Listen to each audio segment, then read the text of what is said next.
जो महादेव अविनाशी हैं, अमर हैं, अजर हैं, अमर कथा के उद्गाता हैं, अमर कथा के जो परम वक्ता हैं, वो भोलेनाथ भी सत्संग मांग रहे हैं। क्योंकि सत्संग व्यक्ति को कभी बिगड़ने नहीं देता।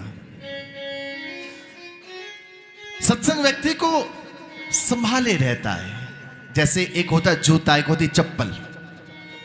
चप्पल को कौन संभालता है? चप्पल व्यक्ति को संभालती है कि व्यक्ति चप्पल को संभालता है? बोलो जरा। संभालता है। और जूता, जूते को व्यक्ति नहीं संभालता, जूता व्यक्ति को संभालता है। ऐसे ही सत्संग है। सत्संग व्यक्ति को हर कदम पर संभाल के चलता है, उसे कहीं से पथभ्रष्ट नहीं होने देता। जब गरुड़ जी को भी अभिमान हो गया, जब राम लक्ष्मण जी नागपास में पड़े हुए थे, तो बुलाया गया गरुड़ जी को कि भगवान के बंधन को काटो। तो आते आते गरुड़ जी को अभिमान हो गया कि जो खुद बंधन में पड़े हैं वो औरों के बंधन क्या काटेंगे, जिनका बंधन मैं काटने जा रहा हूं वो मेरा बंधन क्या काटेंगे। और जब गरुड़ जी को अभिमान हुआ, ये अहंकार हुआ, पर फिर उन गरुड़ जी को शिक्षा देने के लिए काग भुसुंडी जी के पास में सत्संग करने के लिए भेजा। भगवान नारायण ने कहा कि गरुड़, तुम्हारी बुद्धि अपवित्र हो गई है। इस बुद्धि की पवित्रता सत्संग से होगी, तो जाओ पहले काग भुसुंडी जी के पास, वहां जाके सत्संग करो, उसके बाद मेरे पास आओ। सत्संग जरूरी है। और देखिए ये कितनी अच्छी बात है, हम घर में बैठकर ये सत्संग नहीं कर सकते जो धाम में बैठ के सत्संग कर रहे हैं। भगवान के श्री चरणों में बैठ के सत्संग कर रहे हैं। यहां भगवान भी हमें संभालेंगे और भगवान का सत्संग भी हमें संभालेगा, दोनों होंगे। एक बात जान लें आप, ये शरीर छूटने के बाद नए माँ बाप मिलेंगे, नए भाई बहन मिलेंगे, नया परिवार मिलेगा। पुराना यदि कुछ मिलेगा तो पुराना वो मिलेगा जो पिछले जन्म में हमने सत्संग किया होगा। भगवत प्राप्ति का मार्ग जो गुरुदेव ने हमें बताया है, हमें वो सत्संग हमें प्राप्त फिर से हो जाएगा। और जब तक मुक्ति नहीं हो जाती, उस सत्संग का संग कभी नहीं छूटेगा। मानव शरीर में की गई साधना, मानव तन में किया गया सत्संग, मानव जीवन में किया गया हरिनाम जप कभी नहीं छूटता है। सब छूटता है पर भगवत नाम नहीं छूटता है। आप पूछोगे कैसे? गजराज की कथा आती है।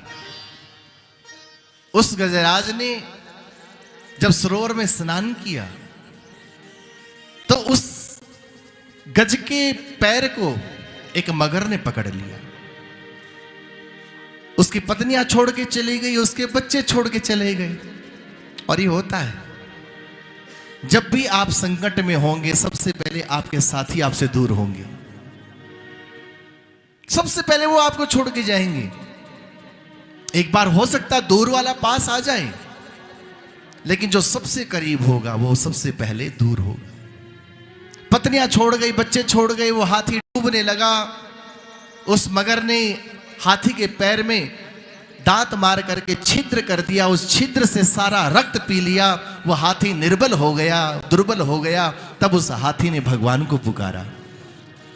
28 श्लोकों में भगवान की स्तुति गाई। आप हम तो एक श्लोक नहीं बोल सकते, और वो हाथी पशु होकर के 28 श्लोकों में स्तुति गाता, कैसे बताओ जरा। हाँ, ये जानने के लिए हमें उसके पिछले जन्म को जानना होगा। वो हाथी पूर्व जन्म का इंद्रदुम्न नाम का राजा था, अगस्त मुनि का शिष्य था। एक बार गुरु अपराध हो गया तो शापित हो गया कि हाथी बन जा, हाथी की तरह बैठा है, हाथी बन जा। और जब उसने क्षमा मांगी थी, तब अगस्त मुनि ने कहा था, राजन चिंता मत करो, शरीर छूटने के बाद सब कुछ छूटता है।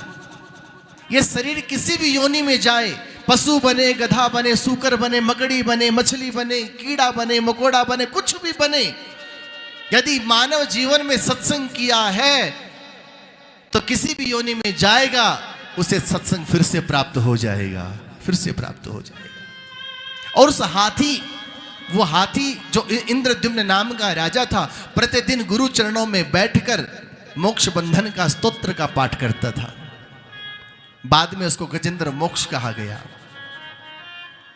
मोक्ष प्राप्ति का वो स्तोत्र का पाठ करता था, नित्य प्रति पाठ करता था। और जब वो संकट के समय में भगवान को पुकारता है तो भगवत कृपा से, गुरु कृपा से उसे वो स्तोत्र याद आ गया और उसने स्तुति गाई और भगवान प्रकट हुए और उस पर कृपा की।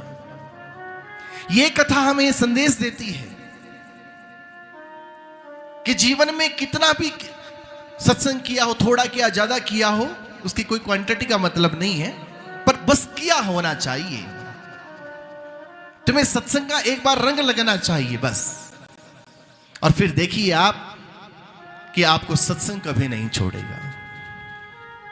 जो सदा सत्संग में रहता है, जो सदा गुरु चरणों की सेवा में रहता है, जो सदा भगवत स्मरण में रहता है, उसे अंत समय में काल नहीं, उसे अंत समय में गोपाल नजर आता है, गोपाल नजर आता है।